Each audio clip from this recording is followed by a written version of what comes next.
A locomotive sitting mid-train, engine running, throttle moving, cab completely empty, not broken, not deadheading, nobody inside, and nobody needs to be. Railroads didn't do this for a century. Now it's on most long freights in North America, and the reason reveals a limit in train design that most people never think about. An active locomotive sitting in the middle of a modern freight defies decades of traditional railroading. Its diesel engine rumbles under load, the cooling fans blast air, and the traction motors deliver thousands of horsepower directly to the rails. Yet the cab doors are locked. No engineer sits at the controls, and no conductor monitors the gauges.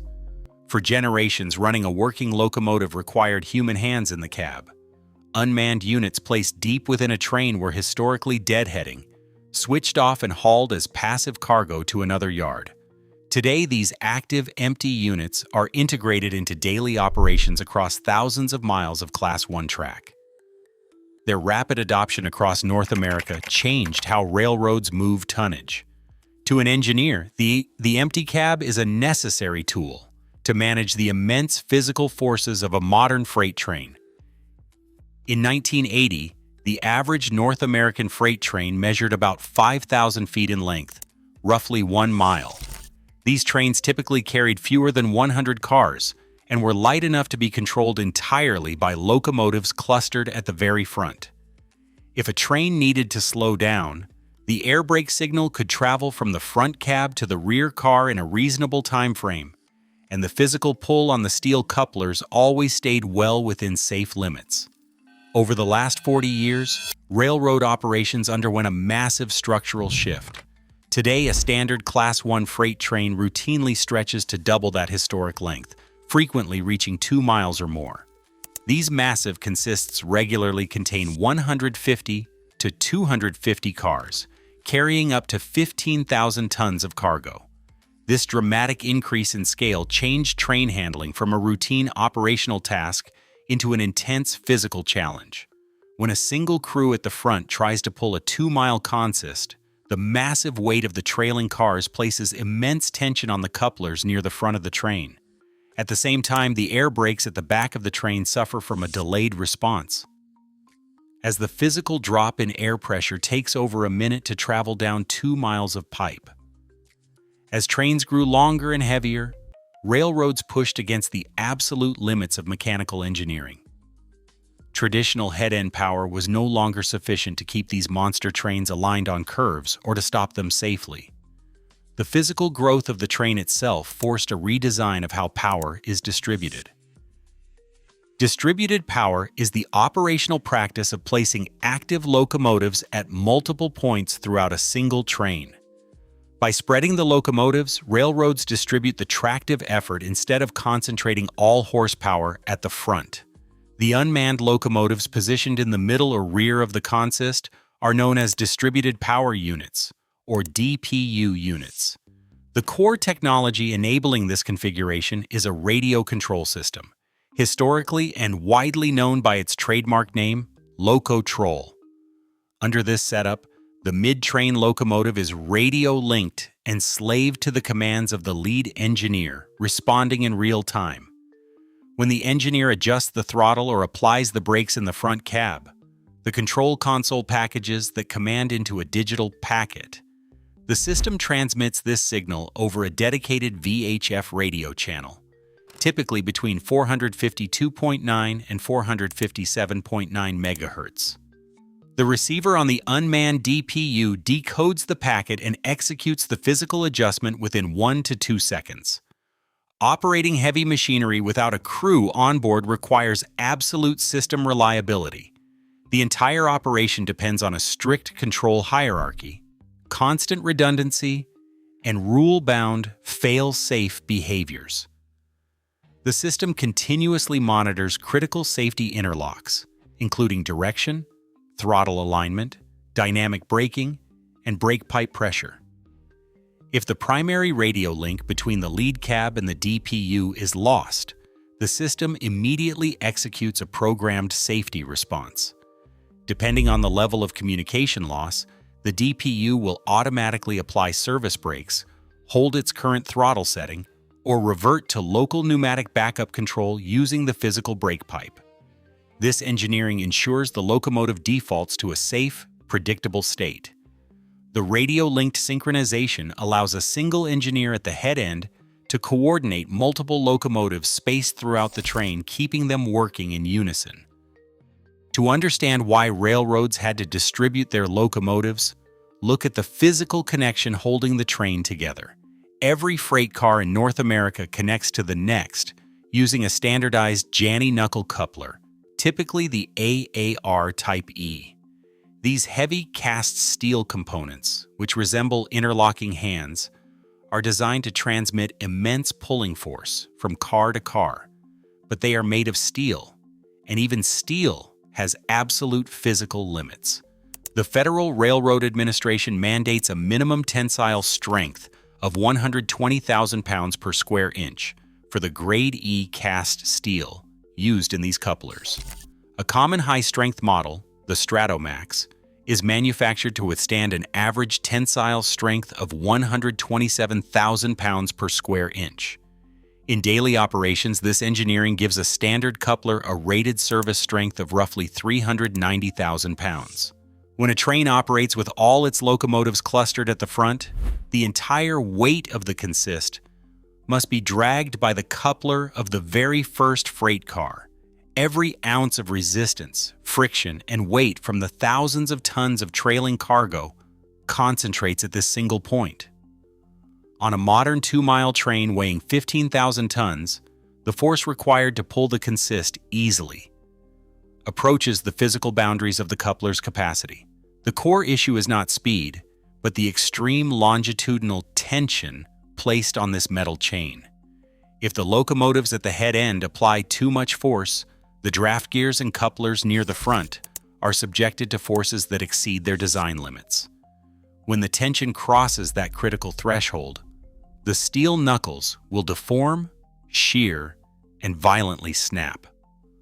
A broken coupler immediately tears the train apart, venting the air brakes and stopping the consist on the main line. This type of structural failure demonstrates a basic reality of mechanical physics. A train can only be as long and heavy as the individual piece of steel holding its first 2 cars together. To build longer trains, railroads could not simply add more locomotives to the front. They had to find a way to relieve the tension on the couplers. When a freight train starts moving, it does not act as a single, rigid body. Each coupling point between cars contains a small amount of physical play, typically between 1 and 3 inches. This deliberate spacing, known as slack, allows a train to negotiate tight curves and climb undulating hills without binding the couplers. But when repeated across a modern consist, these tiny individual tolerances accumulate into a massive operational challenge.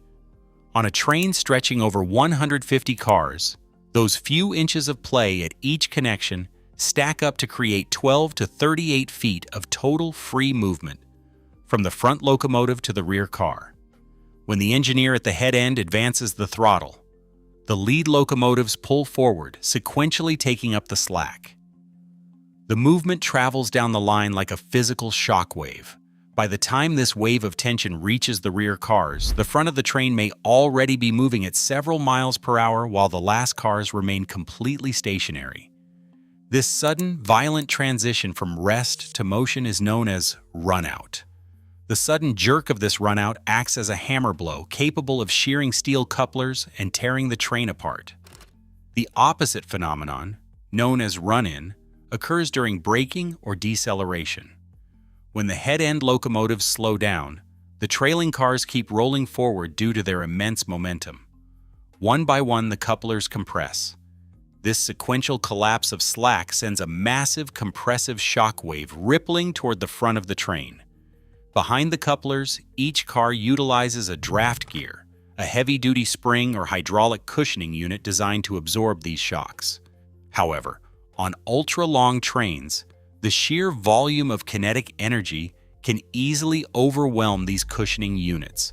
Once the draft gears fully compress, they bottom out, losing their ability to absorb any further impact. The remaining force bypasses the draft gears entirely, traveling directly through the steel frames of the freight cars. In extreme cases of run-in, these unabsorbed compressive forces can cause cars in the middle of the train to buckle outward, lifting their wheels off the tracks and causing a derailment. These violent surges also pose a significant risk to cargo and crews.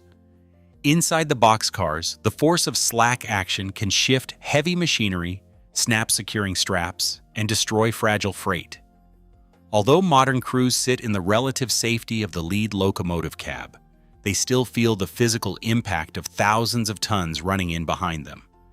Historically, in the era of manned cabooses at the rear of the train, these sudden surges were violent enough to throw crew members across the cabin, causing serious injuries. Managing this undulating force requires extraordinary skill from the locomotive engineer. If a train is draped over rolling hills, the front half might be descending a grade, running its slack in, while the rear half is still climbing, pulling its slack out. Operating under these conditions requires the engineer to anticipate the position of the slack at every moment, balancing throttle and braking to keep the train under control.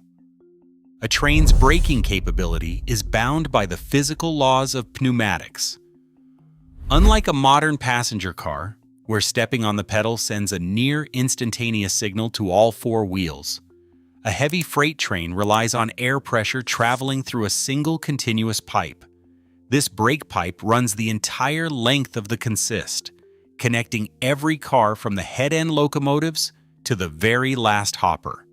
To apply the brakes, the engineer vents air from the pipe in the lead cab, causing a localized drop in pressure. Each car's control valve senses this drop and uses air stored in its local reservoir to press the brake shoes against the wheels. But this pneumatic signal does not travel instantly. The pressure drop propagates down the pipe as a wave, moving at roughly the speed of sound, about 949 feet per second. On a shorter train, this delay is negligible.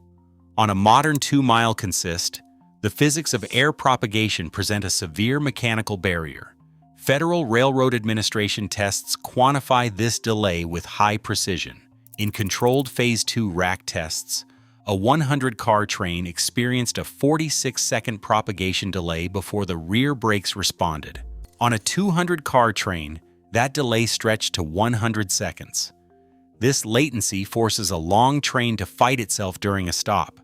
When the engineer initiates a brake application, the front locomotives and leading cars immediately begin to slow, but a mile and a half away, the rear cars remain completely unaffected.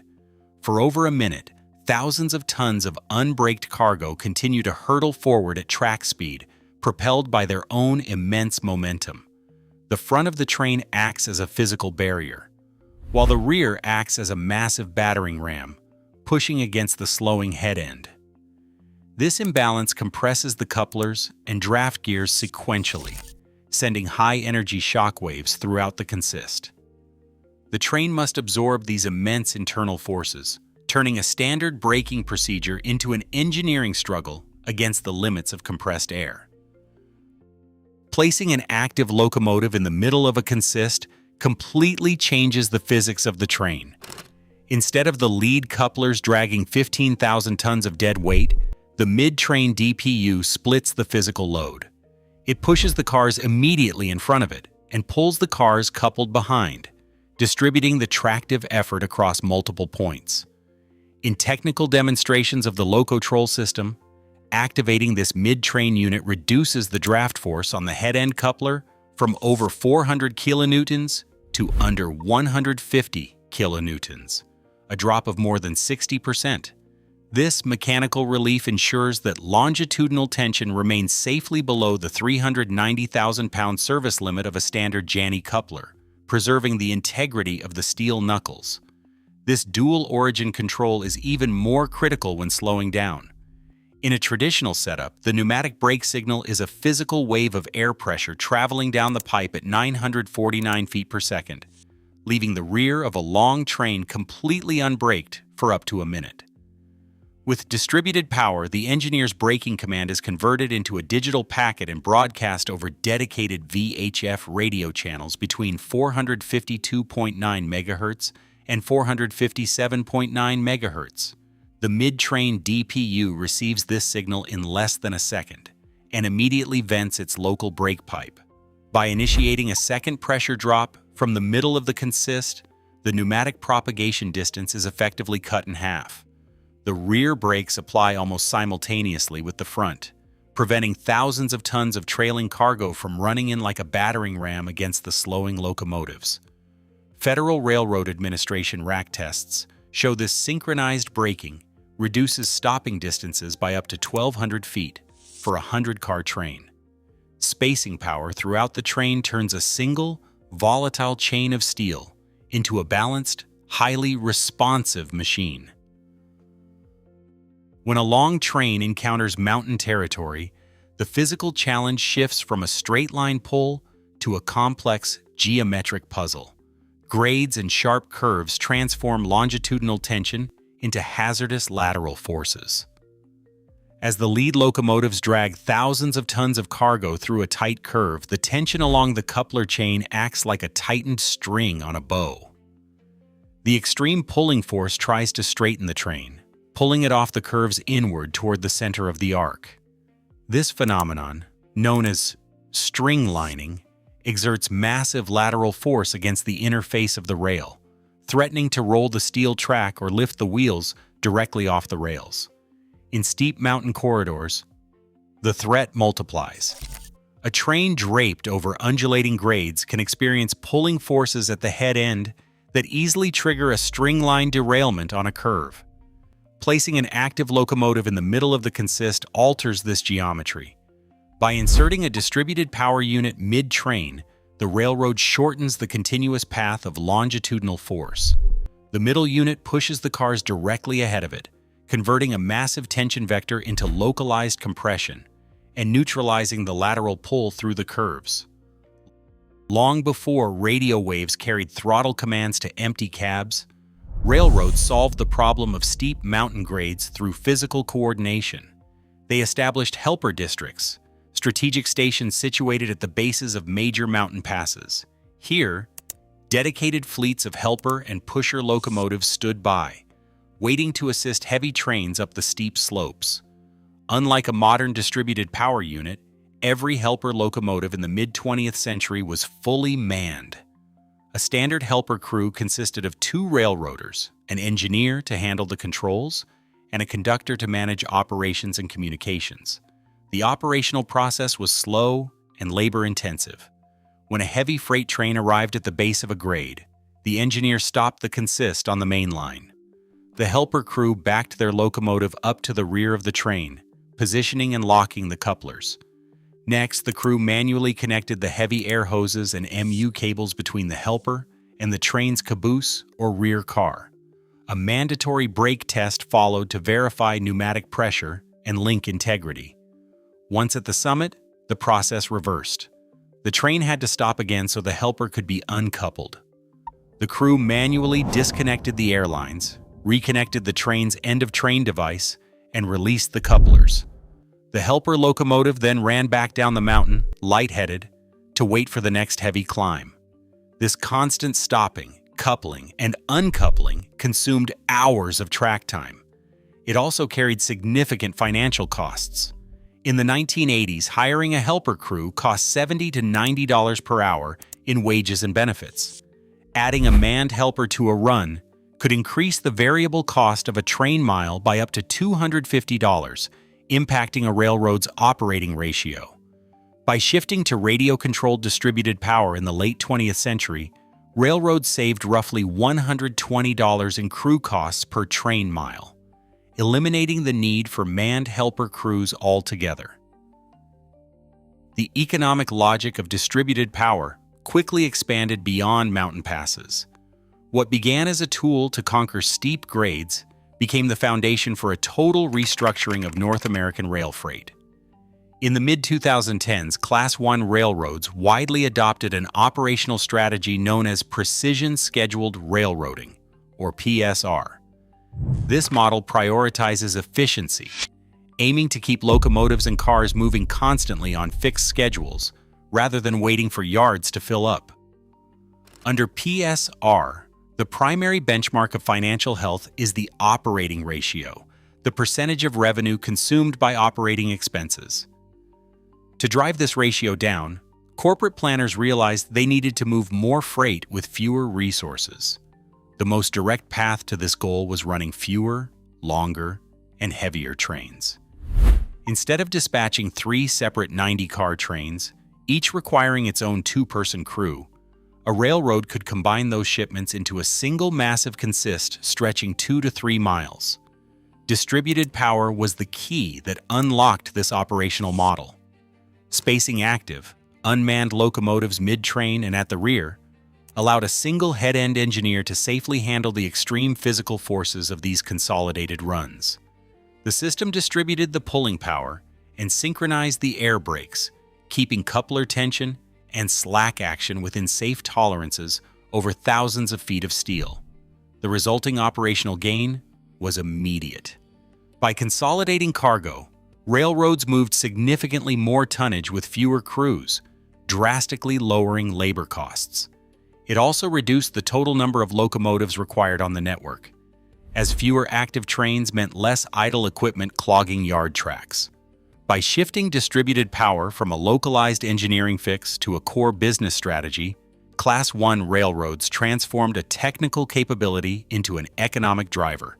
It allowed corporate management to extract unprecedented capacity from existing physical infrastructure. But as train lengths grew from 1 mile to 2 or 3, this operational efficiency began to strain the boundaries of the rail network, introducing complications that extended far beyond the railroad tracks. A 2-mile-long train does not just exist on private rail lines, it cuts directly through the geography of everyday life. When a consist stretching over 10,000 feet stops on a main line, it can simultaneously block every grade crossing in an entire town. In communities across North America, these blocked crossings have escalated from minor inconveniences to public safety emergencies. Between 2023 and 2024, local municipal records documented instances where ultra-long freights blocked major highway crossings for 45 minutes or more, physically cutting off ambulances and fire trucks trying to reach local hospitals, because a 2-mile train is difficult to quickly split or reverse. A single mechanical failure or a lost radio link can paralyze a town's emergency infrastructure. This real-world friction has drawn intense scrutiny from federal regulators. The Federal Railroad Administration formally defines a long train as 7,500 feet or more, yet modern runs routinely exceed this threshold. While distributed power makes these massive consists physically possible, it also introduces severe risks when operations fail. In 2023, a 210-car Norfolk Southern freight train utilizing a 3x2x0 configuration, 3 lead locomotives and 2 mid-train distributed power units derailed 28 cars in Springfield, Ohio, after the control link was compromised during a grade change. The National Transportation Safety Board has focused heavily on the immense physical forces inherent to these mega trains, recommending stricter guidelines for distributed power placement. For labor groups like the Brotherhood of Locomotive Engineers and Trainmen, the debate centers on human limits. While distributed power technology successfully mitigates coupler tension, it places immense pressure on a single 2-person crew managing a 3-mile machine. Public hearings before the Surface Transportation Board highlight this core tension. Distributed power solved the mechanical limits of train length, but the ultimate question is no longer technical, it is whether railroads should operate at this scale. The development of distributed power represents a genuine triumph of modern railway engineering, far removed from an operational gimmick. By reshaping the physics of long-distance hauling, the technology solved mechanical limits that had plagued rail transportation for over a century. Instrument tests conducted by the Federal Railroad Administration proved that distributing active locomotives throughout a consist reduces the physical draft forces on couplers by 30%, keeping stress levels safely below the typical 390,000-pound service limit. This mechanical relief directly translates to fewer broken knuckles on the line, dramatically reducing unplanned separations and the emergency stops that follow them. The synchronization of pneumatic braking via high-frequency radio signals solved the historic lag in air pressure propagation, shortening emergency stopping distances by up to 1,200 feet. Spacing the power also mitigates lateral forces in mountain territory, preventing string-line derailments on tight curves by neutralizing the extreme tension that tries to pull a train straight. From a purely technical standpoint, distributed power accomplished exactly what its designers intended. It made the management of heavy tonnage safer, more stable, and highly predictable. The engineering itself is remarkably sound. The dispute lies in the operational choices of the companies employing these systems rather than the technology itself. By neutralizing the physical constraints of train length, distributed power gave railroads the mechanical capability to run, consist to unprecedented lengths. The debate centers on how far railroads should be permitted to push this mechanical capability. Distributed power solved a profound engineering limit, proving we can run trains of unprecedented length. Yet, technology only answers what is possible, not what is prudent. As communities navigate the real-world disruptions of these megatrains, the true debate begins. The question is no longer whether we can operate railroads this way, but whether we should. Let us know your thoughts in the comments below.